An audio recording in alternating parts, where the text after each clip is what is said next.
एक छोटे से शहर में अबू नाम का एक लड़का था। वह बहुत आलसी था और टाल मटोल करने की आदत थी। वह हमेशा अपने जरूरी कामों और कार्यों को टालता रहता था। टाल मटोल का शिकार बन गया। नतीजतन वह अपने दोस्तों और सहपाठियों की तुलना में अपनी पढ़ाई और जीवन के अन्य पहलुओं में पिछड़ रहा था। उसके परिवार और शिक्षक अक्सर उसे अपने समय का महत्व बताने की सलाह देते थे, लेकिन वह कभी नहीं सुनता था। वह अपने भविष्य की परवाह नहीं करता था और अपना समय तुच्छ चीजों पर बर्बाद करता था। एक दिन एक बुद्धिमान साधु शहर में आया।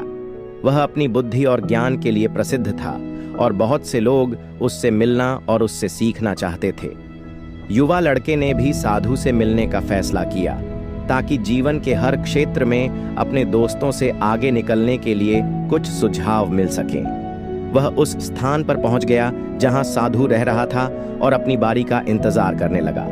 जब आखिरकार बारी आई तो उसने साधु को प्रणाम किया और कहा, हे बुद्धिमान, कृपया मेरी मदद करें। मैं जीवन में असफल हूं। मैं हर क्षेत्र में अपने दोस्तों, सहपाठियों और समकालीनों से पीछे हूं। मैं उन सभी से आगे निकलना चाहता हूं और सर्वश्रेष्ठ बनना चाहता हूं। कृपया मुझे बताएं कि इसे कैसे प्राप्त किया जाए। साधु ने उस युवा लड़के को करुणा से देखा और कहा, मेरे बच्चे, तुम इसलिए पीड़ित हो क्योंकि तुम अपने समय का मूल्य नहीं समझते। तुम टाल मटोल करते हो और अपने कीमती क्षणों को बर्बाद करते हो, ऐसे क्षण जो तुम कभी वापस नहीं पा सकते।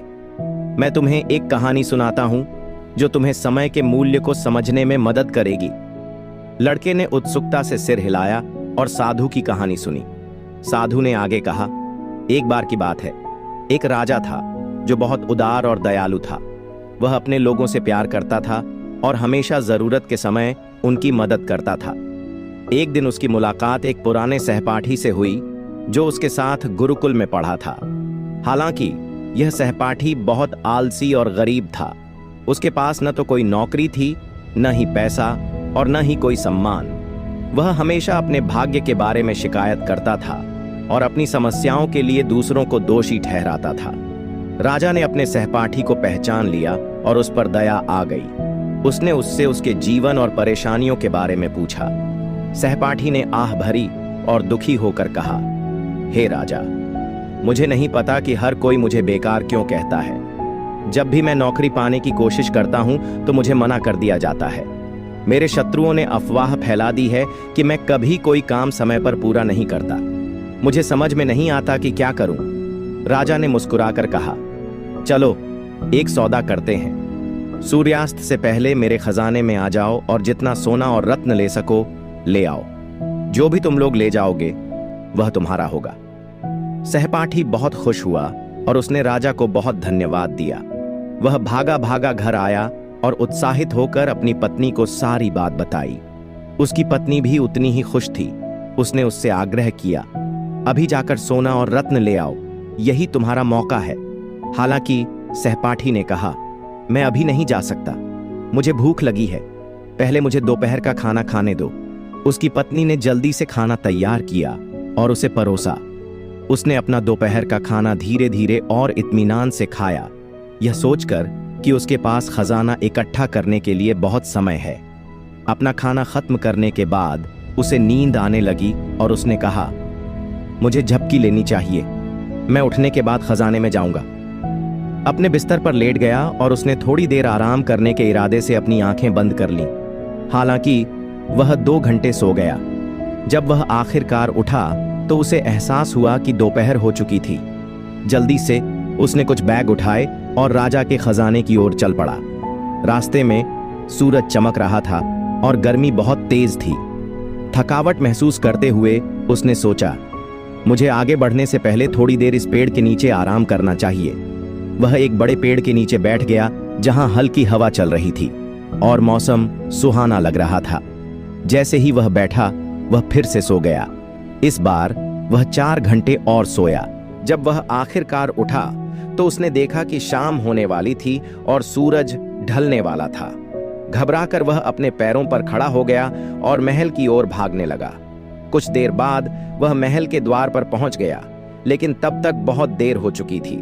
सूरज ढल चुका था और महल के द्वार पहले ही बंद हो चुके थे।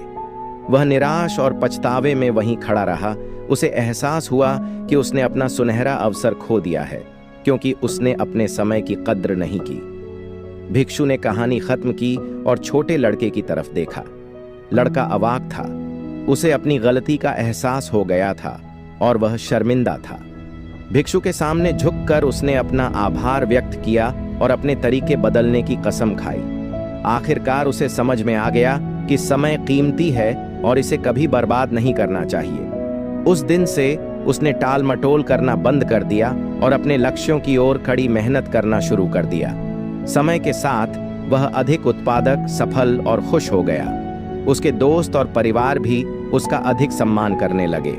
अगर हम अपने जीवन को देखें तो हम देखेंगे कि समय सोने जैसा है। यह हमारे पास सबसे कीमती संसाधन है। हमारा समय सीमित है और हमें इसका बुद्धिमानी और उत्पादकता से उपयोग करना चाहिए।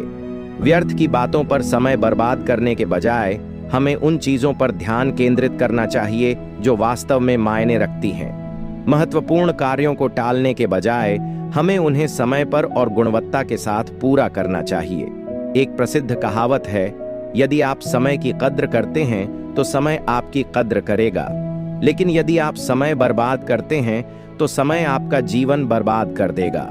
यदि हम अपने समय का बुद्धिमानी से उपयोग करें तो हम जीवन में कुछ भी हासिल कर सकते हैं, लेकिन यदि हम इसे बर्बाद करते हैं तो हम अवसरों को खो देंगे और पछतावे के अलावा कुछ नहीं बचेगा। एक यात्री जो केवल 1 मिनट से अपनी ट्रेन मिस कर देता है, वह समय के मूल्य को समझता है। एक छात्र जो परीक्षा में असफल हो जाता है, वह 1 साल के मूल्य को जानता है।